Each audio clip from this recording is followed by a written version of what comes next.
Umutekano wabaye muke mu gihugu cy'u Burundi, bwa buhanuzi nari nabubabwiye ngira ngo buno byabomotse byayangaye, ndetse muranantunga ku bwa Prime Niyongabo, minisitiri w'ingabo, bivugwa ko yaba yarapfuye cyangwa se yaba arwaye. Ibyo nabyo yenda se hano ndagaruka mvugeho icyo naba mbiziho, ariko sahizi tuvugana umutekano wamaze kuba mubi muri rirare ya Bujumbura kwa Rushatsi. Habya hose nagiye ntanga sinye, bureka wumvirize itangazo u Burundi bwashyize hanze rimenyesha ko abantu bagomba kugaba ibintu, bikaba donke bibaye bibi cyane. Turaguhaye ikaze, iyi ni Imbabazi TV gatatu. Ngira ngo ibintu byakomeye, byafashe urundi rwego, kuko na guverinoma y'u Burundi uyu munsi yabihamije. Ababibonye mwabonye urwandiko yasohoye, kandi nanone urwo rwandiko ariko ruravuga iki? Ubwo ruribanda ku mutekano. Nabonye basaba imbonerakure, basaba FARDC, basaba Wazalendo, basaba n'inyamiramabi n'intwazangabo ko bagomba gucungera by'umwihariko imbibi z'u Burundi n'u Rwanda, ngo bagakaza amarondo, bagakaza umutekano, kandi inzego zibijejwe zadodora ukitaba n'ingoga, hama bagasaka tukutuku, bagasaka amamoto. Bavuze ko bagomba gusaka amahoteli yose yegereye Lake Tanganyika, ayegereye imbibi z'u Rwanda, ndetse cyane Cibitoki, iki kiyaya cya Rusizi. Mpamya ko u Burundi bwagabishije, buvuga ko ku manywa na nijoro hagomba kubaho umutekano ugomba gukazwa. Barongera baravuga Bujumbura rirare, abafundi, abamotari ndetse n'abatwara tukutuku. Abo bantu ngo bagomba kwitabwaho cyane mu buryo bwo kuverifiya. Rero ngo umwanzi ntaho atamenera, ngo muriyubara ku ngorane y'uko u Rwanda rushobora kwinjira akanya kariko kose. Burundi bwagabishije. Yenda ndabashyiriraho ifoto y'iryo tangazo hano, nagiye mbona abantu babihanahana kuri WhatsApp.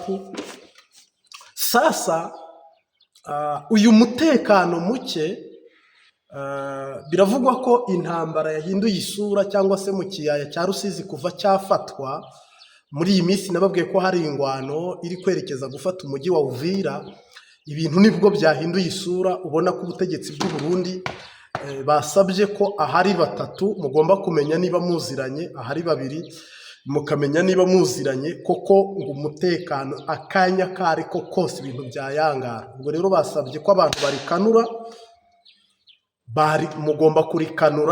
mugomba kurikanura, mugabo ntabwo biri butume neva tava. Nubwo n'iryo tangazo nanjye ndaribatangiye rwose, abantu banabyumve rwose, ni muri kanure. Ariko nta kintu kiri butume, nta n'ikiri bubuze Sebarundi kuva ku butegetsi. Ibyo twere kubeshyanya, nta kiri bubuze Evariste Ndayishimiye kuva ku butegetsi.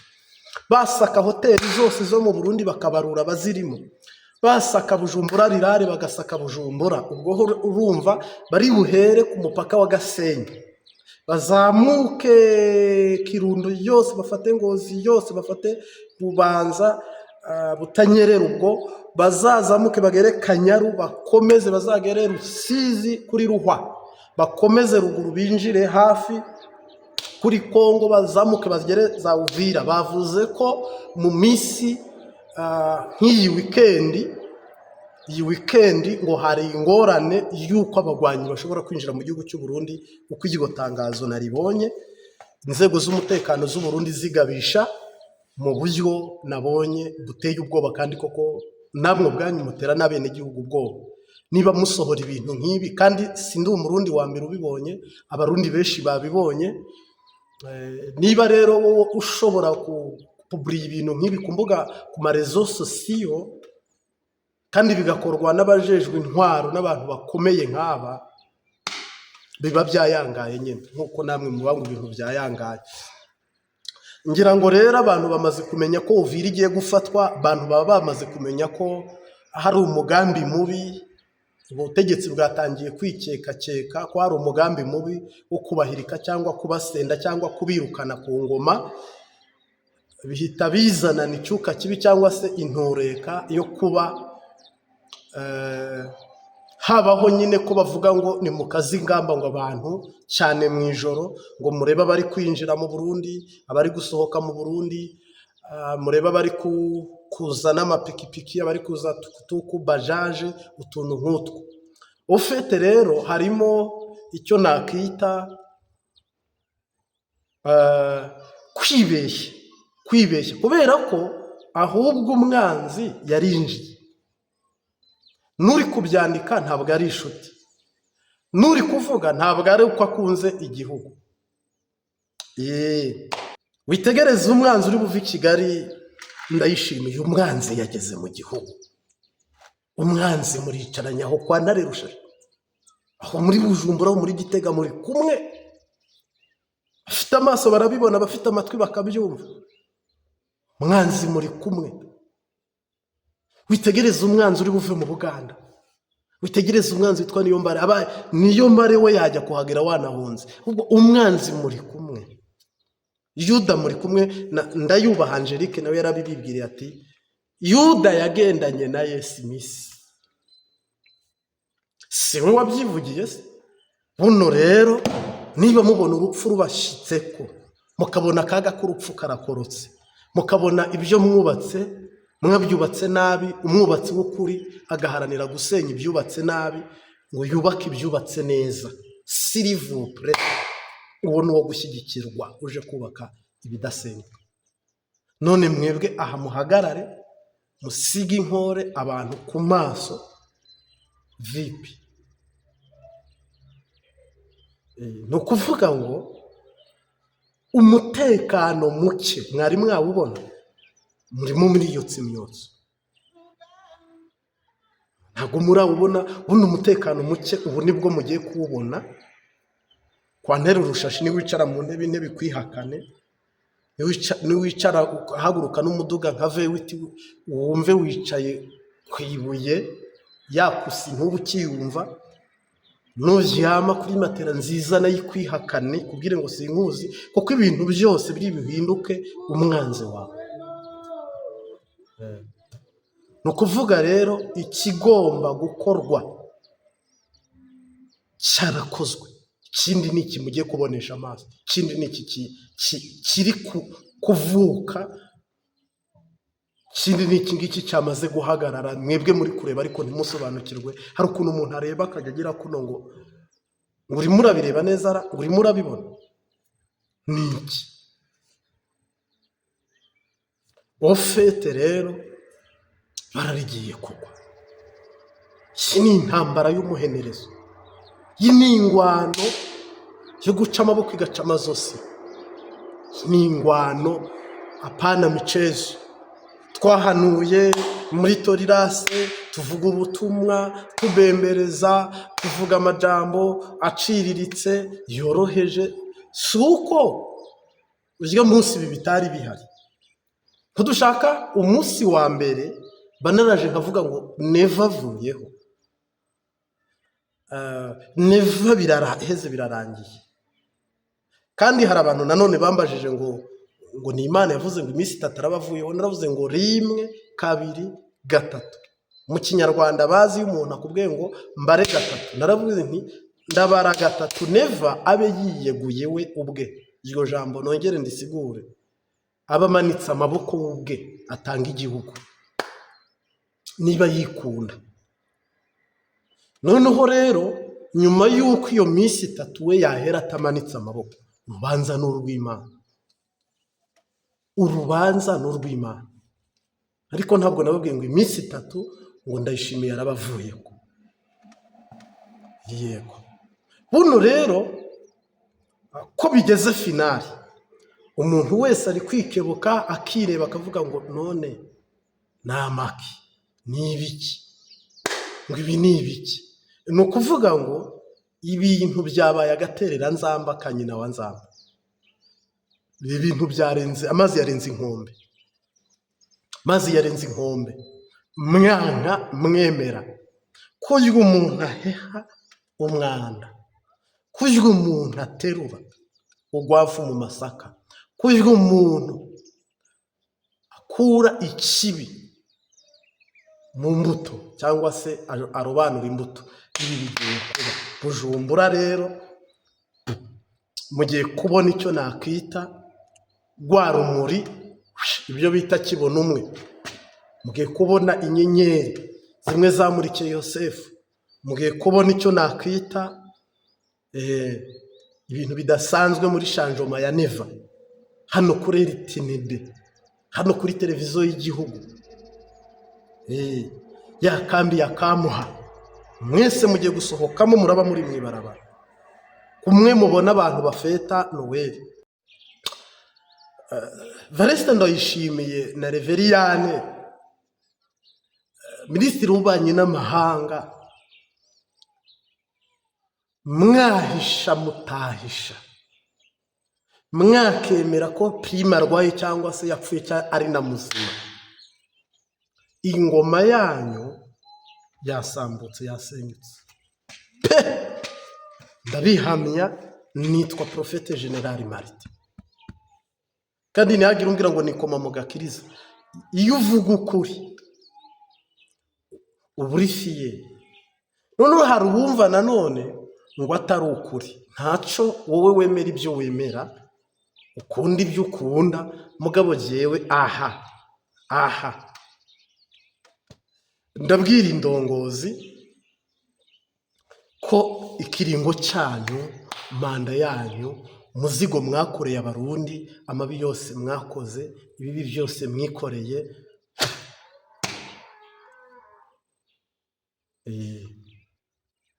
kandi ntihagire umuntu uvuga ngo ubwo n'urwango ruri hagati y'abahutu. Nta rwango ruhari, nta tongo mpagira, nta kintu na kimwe mpabiba, nta n'icyo ndi kuhasarura uretse ijambo Imana yahavuze. Iyo rero Eliya yageze kwa Ahabu, aramubwira ati wa mwanzi wanjye, undi ati sindi umwanzi wawe, ariko ko wasuzuguye Uwiteka Imana yawe, niyo yakugabije mu maboko aho imbwa zarigatiye ya Naboti, ntuzigiye kunywera rwawe. Ahabu ntiyabyumva, agira ngo ni inzozi. None mwebwe mwicaye mu matongo y'abandi, murumva amahoro. Mwicaye mu mitungo y'abandi, murumva impore. Mwebwe muriganyije manda, muriganyije ubutegetsi, akibabwiye murumva amahoro. Mwebwe impunzi zasize ibyabo byose, kandi mu bintu Imana burya ikunda impunzi, zibasigiye byose, zirabatakira aho ziri epfo na ruguru. Nta bufasha na bumwe mwaha impunzi. N'abatatse mubabwira ko ntacyo mwabatumyeyo. Abahunga igisirikare barahunze, abahunga ubwarimu barabuhunga, abahunga ubuganga barabuhunga, n'impunzi 2015 ho zasohotse ari nyinshi cyane. Uyu munsi rero tuvugana, niba ubufasha n'ubutabazi bwose bibaye urukomba amazi, ikibo mwagereyemo bene wanyu nicyo namwe babagereramo. Kebo kagiwa mugaro, niko Abanyarwanda bavuga, no mu Kirundi sinibuka uko babyita, mugabo nibyo. Hano rero igihugu cy'u Burundi cyamaze kwinjira mu ngorane, mwibara, kubera ko indongozi zarabibye ikibi kigerekwa ku kindi, kibi ku kindi, kibi ku kindi, kibi ku kindi. Ibibi biba byinshi.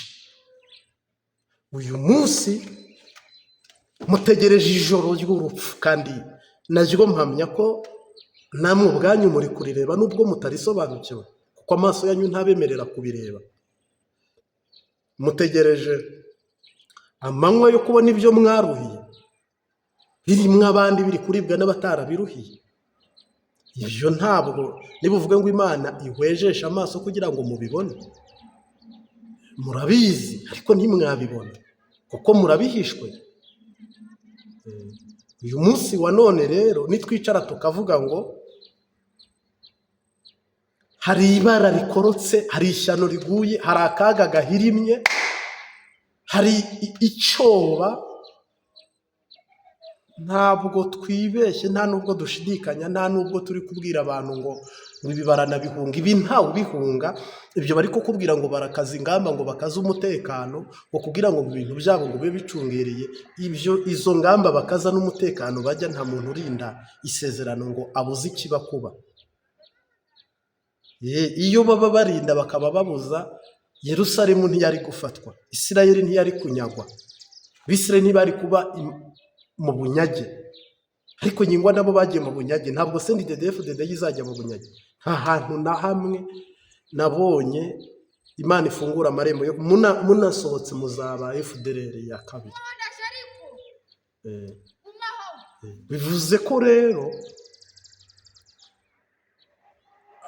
akebo mwagezemo ariko mugiye kugererwamo, kandi ubu nzokwama wizigira zikotazompemukira,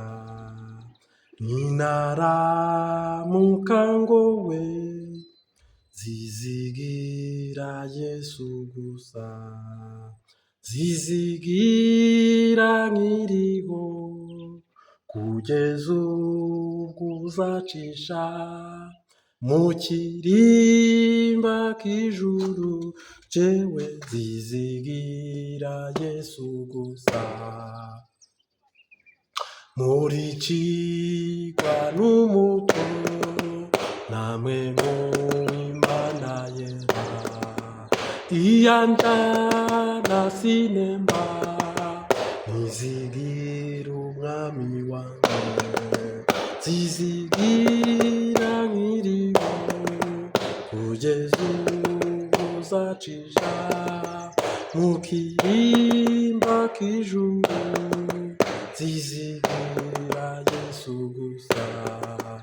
Muri cigwa n'umuto namwe mu Imana yera, iyanjana sinemba nizigira Yesu gusa, zizigira nkiriho kugeza ubwo uzacisha mu kirimba k'ijuru, zizigira Yesu gusa. Iyo merewe neza ubugingo ndaririmba, iyo ndasenga nizigira umwami wanjye, zizigira nkiriho kugeza ubwo uzacisha mu kirimba k'ijuru, zizigira Yesu gusa. Uko bukeye nzama nizigira umwami wanjye, mu bizombako byose zizigira Yesu gusa, zizigira nkiriho kugeza ubwo uzacisha mu kirimba k'ijuru, zizigira Yesu gusa, zizigira nkiriho kugeza ubwo uzacisha mu kirimba k'ijuru, zizigira Yesu gusa.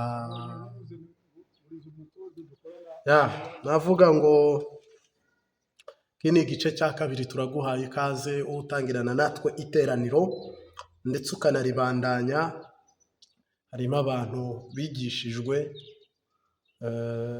biga byinshi, kandi ngo wumvise byinshi azabanabazwa byinshi, ariko Imana ishimwe urumuri uganwa na Kristo. Amatwi yawe ntiyumvise ibibi, ahubwo wumvise ibyiza, wumvise imburi, kandi iyi mburi ntabwo ije uyu munsi. Harimo umuntu wahita uvuga ngo Profete Martin General, sinari nzi ko akara mu by'Imana agashavura cyangwa se akaduza ishavu mu rwego rwo kwimika. None se wakimika perezida utwenga? Wanakimura se utwenga? Habamo ibintu bibaseriye, ibintu byo gukiza abantu ubaseriye. ibintu byo kwica abantu, ubwo nubikora nawe abaseri. Jye sindi mu bica, ndi mu bakiza. N'ubu ntabwo ndi guhanura mvumana, ariko ubutegetsi Imana iyo ivuze ngo mbukuyeho, ikarambura ikiganza cyayo cy'iburyo ikavuga ngo mbukuyeho, shyizeho ubundi, ikabinyuza mu muhanuzi. Umuhanuzi yemerewe kubivuga. Harimo rero abantu nanone basanzwe babizi.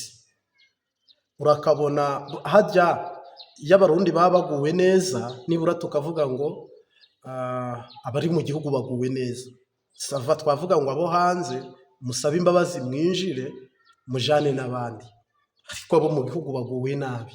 Iyo tuvuga ngo abarundi barimo hanze nibura baguwe neza, twavuga ngo n'abari mu gihugu nimuve kivemo mwizire ngaha, hose byaranze ndugu yangu. Ubwo rero Bibiliya ubundi twebwe nk'abavugabutumwa idutegeka iki? Idusaba gushyigikira ubuyobozi, ngo bwaba bubi bwaba bwiza, ngo tubushyigikire. Mugabo Bibiliya iyo ivuze ngo dushyigikire ubutegetsi cyangwa ubuyobozi,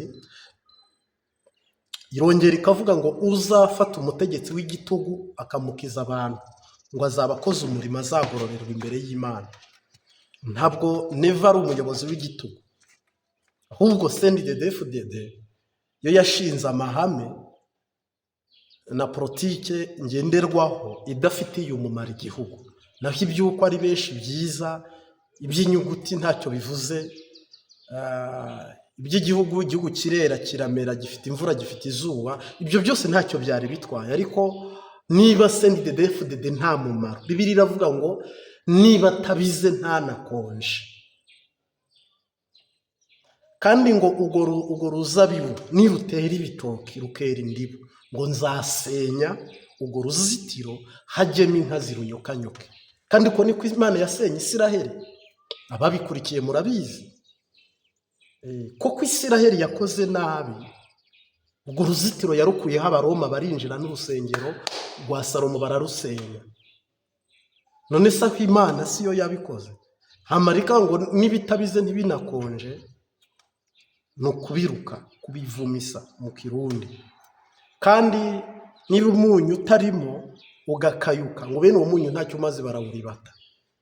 Mwivuga rero harimo abantu nyine hano ndi kubwira, bambwira ngo CNDD-FDD ngo ninyereke kandi ari misiyo nahawe, ninyereke kandi ari message nahawe. Hama Prime niyo ngabo ashobora kuba arwaye, ariko ibyo gupfaho mpamya ko yapfuye, ntabwo urupfu ntawe uruhisha, cyangwa se akaba afite izindi mpamvu zituma atagaragara. Ariko mu makuru nashoboye kumenya mpawe n'Imana, Prime niyo ngabo nta by'urupfu nabonye. Nibagiye kubisigura mbere.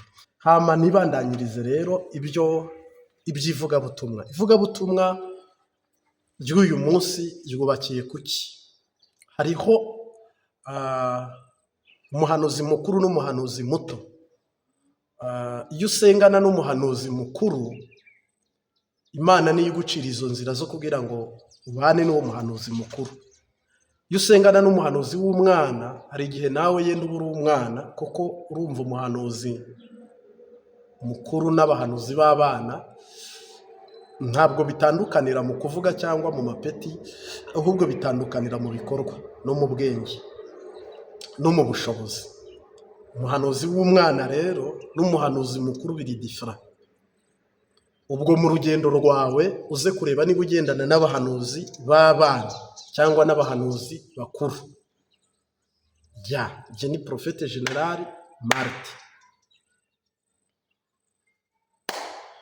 Ni ukuvuga ngo abahanuzi b'abana, Bibiliya ivuze mu isezerano rya kera ku bwa Elisa, ni mu bami ba kabiri no mu ngoma za mbere n'iza kabiri by'ingoma, Bibiliya ivuga ko habayeho ko abana b'abahanuzi bajya guca ibiti cyangwa gutema ibiti cyangwa gututira ibiti. Ngo baratema, ariko ibiti bacaga byari hafi y'umugezi cyangwa Yorodani. Ishoka iza guhubukirwa mu mazi, irakuka. Nako uyu umuntu arima cyangwa guhinga, isuka igakuka, n'ishoka ry'utema ibiti igakuka. Itakaye mu mazi, ngo abana basanga abo bana b'abahanuzi. Ni Bibiliya ibita abana, ntabwo ari jewe. Bibiliya iravuga ngo nuko bagerageza kuyikuramo basanga ni kuri. kwibiramo hasi ntibishoboka, ngo baraboroga bati ko twari intirano turaza kubwira iki, turavuga iki ku wari wadutije, ngo bajya kuganyira umuhanuzi rero, kandi nabo ari abahanuzi witwa Elisa. Mwibuke bari baranamuhanuriye ngo shobuja aragukurwaho, babimubwira i Yeriko, bamubwira no kuri Yorodani, ariko Elisa akababwira ngo ndabizi. Elisa rero nk'umuhanuzi ahageze ahita ashaka igisubizo. Ntabwo yarize, bundi nta muhanuzi wo kurira, ntabwo yababaye, nta muhanuzi wo kubabara. Urababara ariko ugahita ushaka igisubizo mu mubabaro wawe. Umwana w'umuhanuzi iyo abuze igisubizo yanakiyahura, yanarwana, yafata n'izindi decision. No kuvuga rero nicyo kivuze ngo umugabo mu rugo ntabwo aririra umugore cyangwa aririra abana, ahubwo ashaka igisubizo. Perezida ntaririra bene gihugu, ahubwo abashakira ibisubizo. Niba rero urira abana barira n'umugore akarira, perezida akarira n'abene gihugu bakarira, umugore akarira, abana bakarira, n'umupapa akarira, aho nta muntu mukuru waba urimo. Iyo bavuze rero ngo umuhanuzi ntufate imyanzuro, nta nubwo ari ngombwa kujya gusinyisha mu ijuru, kuko Imana iri muri wowe, ntabwo iba yimuka. Eliya ajya gukupa amazi ntabwo yabanje kujya gusenga ngo Mana ngo unyemerere ngo ariya mazi nyakupe, ngo oya, yaravuze ngo bimenyekane ko ari wowe Mana. Ibyo mbikoze mu izina, cyangwa icyo nashakaga ni uko abantu bakumenya, nta yindi nyungu mbifitemo, ahubwo inyungu mbifitemo ni uko abantu bakumenya ko ari wowe Mana. Uyu mukozi w'Imana witwa umuhanuzi ngo afata igiti bamwerekaho ishoka yatibukiye, ashingamo, amaze gushingamo harategeka ishoka irareremba. Mu busanzwe ibyuma ntibireremba hejuru y'amazi, ariko iyo ikintu nka kiriya kibaye kivuze iki ku ishengero cyangwa ku bizera, bivuze ko ku Mana nta kidashoboka. Ibyuma ku mazi ntibireremba, ariko nubona icyuma rero kiri kureremba, bivuze ko umuhanuzi ikintu kitamushobokera ntikibaho. N'icyondo ugiteranyije ufite uko kwizera warema umuntu, kuko niba barema umuntu mu ngumba idafite urubyaro muri yo, ku mugabo nta rubyaro, ku mugore nta rubyaro, umuntu akarema umuntu muri wowe. Yesu yaravuze ngo muzakora n'ibiruta ibyo nakoze. Abana b'abahanuzi aho biza no kurangira. Nanone mwibuke indi nkuru yabo, ngo bajya gusoroma ibyo kurya, imboga, irengarenga cyangwa dodo mu kinyarwanda, ngo bamare basoromamo n'imitangatanga. Hari ibyatsi birura basoromyemo, ariko no mu Kirundi ndumva ari umutangatanga. Mba nisigura cyane kugira ngo mubashe kubyumva nyine. Biza kurangira rero ngo batetse bumva birarura, bahita babura igisubizo. Igisubizo babonye ni ukubimena no kwitana ba mwana kumwe muri bo yaba yajugunyemo uburozi. Ariko umuhanuzi ahageze ntabwo we yavuze ngo mbuze igisubizo, ahubwo yaravuze ngo igisubizo ni iki. Yahise afata akanya ke n'umwanya we ngo arababwira ngo mumpe ifu, ajugunyamo, kurura kuvamo no gusharira kuvamo. Mwibuke ko yageze ahantu isoko ngo yicaga ikaramburuza igateza ibibazo, ngo arababwira ngo mumpe umunyu, ajugunyamo. Uruhare rw'umuhanuzi utari umwana rurahambaye. Unamubonye uzamwakire, nimunahura uzamubwire ngo sariyuti, kuko umuhanuzi yubahwe. Mugabo rero kumubona nanone ni bahati, ni vita, ni intambara. Ubanza kugwa mu bana b'abahanuzi, bakakujya, bakakubeshya, ibintu byose wamara kuzenguruka, Imana yakugirira ubuntu ukamugwaho, kuko Imana niyo igira abahanuzi, ikagira n'abana b'abahanuzi. Umuhanuzi abana b'abahanuzi baba 50. Niyo mpamvu nk'ubu hari ubuhanuzi mpanura, abantu bose nabo bakabuhanura, ni abana b'abahanuzi. Ariko ikosa ntakora, ntabwo nakumva ibyo Marite yahanuye njyewe ngo mbihanure, kubera ko naba yavangiwe, naba yibeshye, ndaba ndimbukanye nawe nizize. Rero urumva umugabo mu rugo rw'iwe arigaba, ntabwo umugabo ari umugabo mugenzi we. Umugabo mu rugo rwiwe arigenga, ariyobora, aritegeka. Ntabwo umugabo mugenzi we ari we umuyobora, kuko buri muntu wese afite urugo rwiwe kandi akaba afite amabwiriza y'urugo rwe. Ni ukuvuga rero ariko abana b'abahanuzi, umwe mu cyumba niba avuze ngo mbonyemo indaya cyangwa se wasambanye cyangwa se umusinzi, ubwo bose barajya muri iyo ka. Ariko hari n'amasasu abana b'abahanuzi barasa y'ipfabusa menshi, mu izina rya Yesu, mu izina rya Yesu, buri kintu cyose mu izina rya Yesu, amaraso ya Yesu n'imbaraga n'ibindi byose atakaza. Umuhanuzi rero si uko. Umuhanuzi ushobora no kuhagera urira we ntarire, ushobora no kumubwira ibintu bikomeye we ntabone ko bikomeye, ushobora no kumubwira ko ibintu byayangaye we akakubwira ko ibintu ari amahoro, kuko Yesu baramubwiye ngo yapfuye ati. Ni ukuvuga rero ishyano n'akaga n'intambara n'ingwano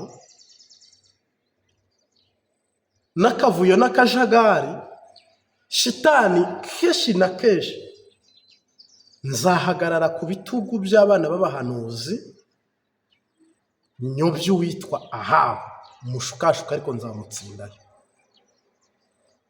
Abana b'abahanuzi rero ko ari benshi, kandi isi ikaba idashoboye kubakontorora no kubayobora mu buryo bw'imwere. No mu ishengero nuko ntabwo wabakotorora, ntunabayobora. Ubwo nta muntu ubasha kumenya ngo uyu ni umuhanuzi cyangwa umwana w'umuhanuzi. Kandi ibyo hari n'abasaza b'abana b'abahanuzi bafite imvi, hari n'abapasiteri b'abana b'abahanuzi bafite inshingano.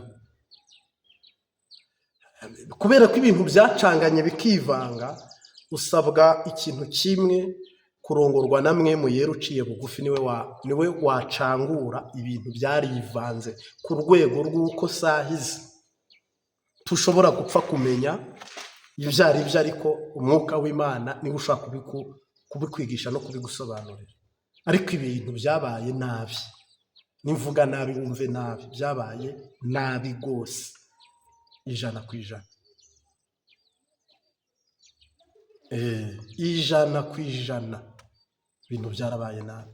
Rero mburira abana b'abahanuzi, shitani ntabayobye ngo mugume guhanura ibinyoma, bayahaga yapfuye ugasanga uri kubihanura. Mburira abana b'abahanuzi ntimugume kuririmba izina rya Yesu mu mafuti, mu makosa, birababaje. Aho rero navuga ngo kandi n'abasengerwa n'abahabwa serivisi z'Imana, mube maso musengeranire. Sinzi, ariko nawe ugira icyo ukuramo muri ibyo, uvuge ngo Mana, kugira ngo ntarimbuka, kugira ngo ntahomba, kugira ngo ntahona, umpe guhura n'umuhanuzi, ariko ndinde guhura n'umwana w'umuhanuzi. Kubera ko umwana w'umuhanuzi arakurangira akanabigaragaza, ariko nta mwanzuro, nta n'igisubizo. Koko n'abana mu rugo bakubwira aho papa ari cyangwa aho mama ari, ariko ibyo ubakenereye ntacyo babikemuraho. Banakubwira amategeko y'umwugo rugo, baba bayazi, ariko nta gisubizo bafite cyo kwakira abashyitsi cyangwa kugaba ibyasi. Rero umuhanuzi afata ingingo agomba, ashaka mu butumwa yahawe cyangwa muri misiyo yahawe. Sawa. Aho rero muntahure kandi muntunge, Imana ibamera umugisha. Ndagushimiye Mwami Yesu, niwo gwisha imvura y'umugisha kandi ugakora imirimo n'ibitangaza. Himbazwe rero kandi ushyirwe hejuru, kandi umwigisha n'umwigishwa tugabanira imbere yawe. Umutwubakemo kuba umuhanuzi, kandi Mwami abantu bakure bave ku rwego rw'ubwana bw'ubuhanuzi baba abahanuzi, abigishwa n'abigisha twere kurimburana, ahubwo twese dusenyere umugozi umwe, twubake ubumwe, turagwe duhabwe ubwami bwawe mu isi no mu ijuru. Ngaho rero ni wowe utubereye umurongozi ku bwa Mwuka Wera, bantu mbasaruye umwuka wera bigishe iby'ubugingo ku bwa data na mwana na mwe muyera. Amina. Sariyuti, turabakunda, Imana ibahe umugisha.